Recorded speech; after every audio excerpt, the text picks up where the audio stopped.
دائما ما يعني يتحفنا باشياء كثيره عن المباريات.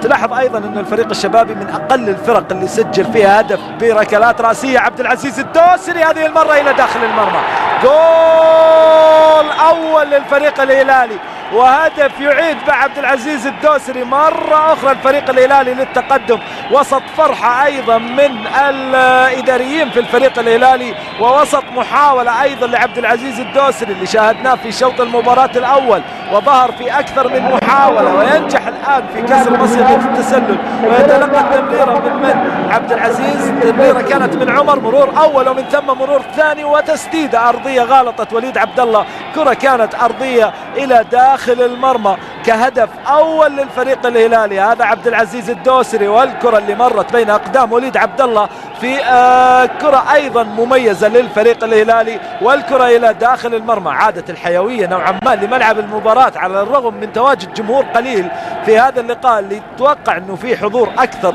ولكن أيضا الهدف